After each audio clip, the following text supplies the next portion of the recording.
Hello guys, मेरे नई video में आपका स्वागत है। तो आज मैं आपको कुछ इम्पोर्टेंट टॉपिक बताऊंगा एनोरेक्सिया। तो फर्स्टली मैं जो सब चीज़ें बता रहा हूँ तो ये ओनली मेडिकल पर्पस के लिए, मेडिकल नॉलेज के लिए है।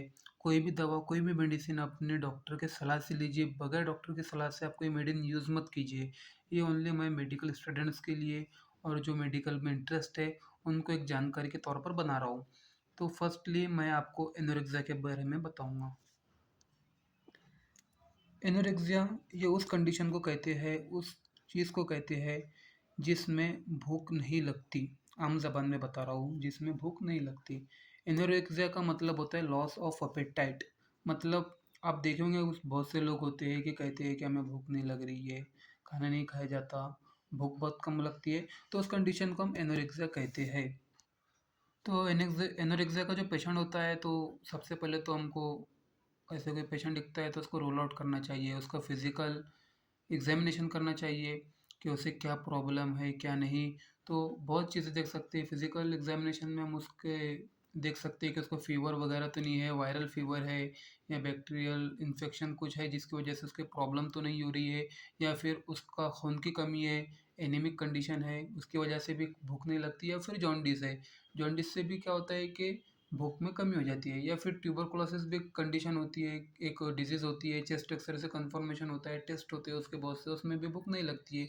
तो फर्स्ट रोल आउट करना चाहिए कि उसे जॉन्डिस है, फीवर है, एनीमिया है या फिर कोई दूसरी कंडीशन है।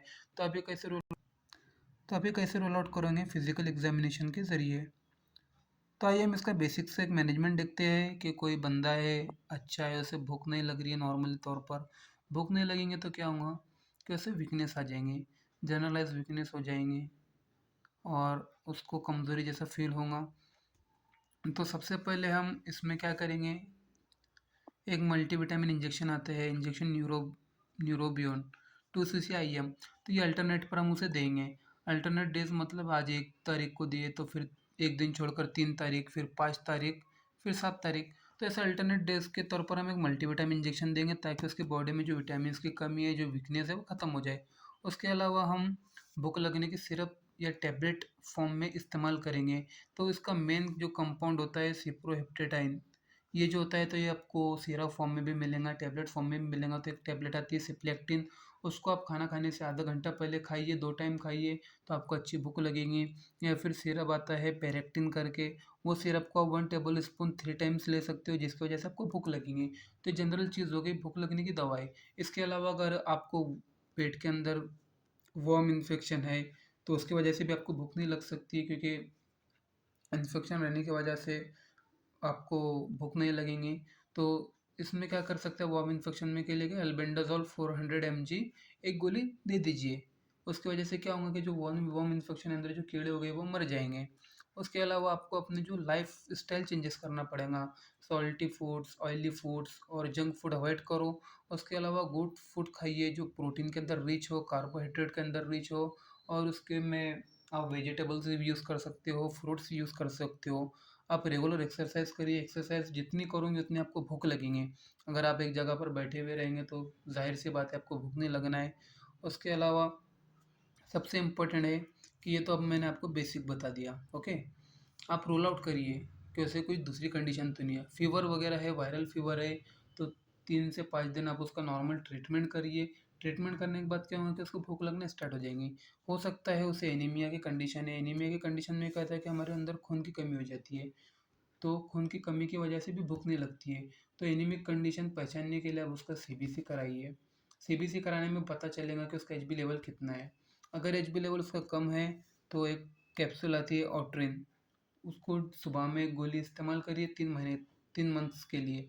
उसके अलावा एक ओरोफर एक्सटी करके आयरन सुक्रोज की टैबलेट आती है, उसको भी 3 महीने तक इस्तेमाल कर सकते हैं अगर आपको एनीमिक कंडीशन रही तो। और जॉन्डिस रहा, स्क्लेरा और स्किन येलोइश कलर की है, डिस्कम्फर्टनेस हो रही है, वीकनेस हो रही है, तो फिर उसका अलग एक ट्रीटमेंट रहता है जॉन्डिस का, वो मैं आपको आगे चलकर बताऊंगा। तो जनरलाइज वीकनेस के लिए आप ओआरएस प्रोटीन पाउडर वगैरह दे सकते हैं, ये सिरप टैबलेट जो मैं आपको ऊपर बताऊँ वो दे सकते हैं। उससे नहीं फ़र्क पड़ता आप इंजेक्शन फॉर्म यूज़ कर सकते हैं। और फिर जनरल वीकनेस के लिए पुअर इनटेक हो रहा है तो आप उसको ग्लूकोज सलाइन लगा सकते हैं। डीएनएस 5% में आता है, डीएनएस 10% में आता है, तो 500 ml 500 ml के टू 2 बोतल या 1000 ml की 1 बोतल भी आप लगा सकते हैं। इसके अलावा इतना सब करने के बाद भी आपको नहीं रिलीफ मिल रहा है, नहीं ट्रीटमेंट करने के बाद भी, इतना ट्रीटमेंट करने के बाद भी आपको फ़र्क नहीं पड़ रहा है, तो फिर आपको और कुछ टेस्ट कराने होंगे। जैसे कि आप सीबीसी कराइए, bilirubin blood urea, LFT, KFT कराइए, एक्सरे चेस्ट कराइए, gastroscopy, ultrasonography of abdomen, USG abdomen कराइए। तो आपको कॉज मालूम पड़ जाएगा, क्योंकि बहुत सी कंडीशन होती है जिसके अंदर भूख नहीं लगती है। ट्यूबरकुलोसिस है, जॉन्डिस है, एनीमिया है, तो ये सब चीज़ें आप करा सकते हैं। तो आपको एक बेसिक सा मैंने ट्रीटमेंट बताया हो कि एनोरेक्सिया क्या होता है, इसका मैनेजमेंट क्या रहता है। तो आई होप आपको ये सब वीडियो पसंद आई होंगी। पसंद आई है तो मुझे प्लीज़ इस चैनल को सब्सक्राइब करिए और वीडियो को लाइक करिए। Thank you.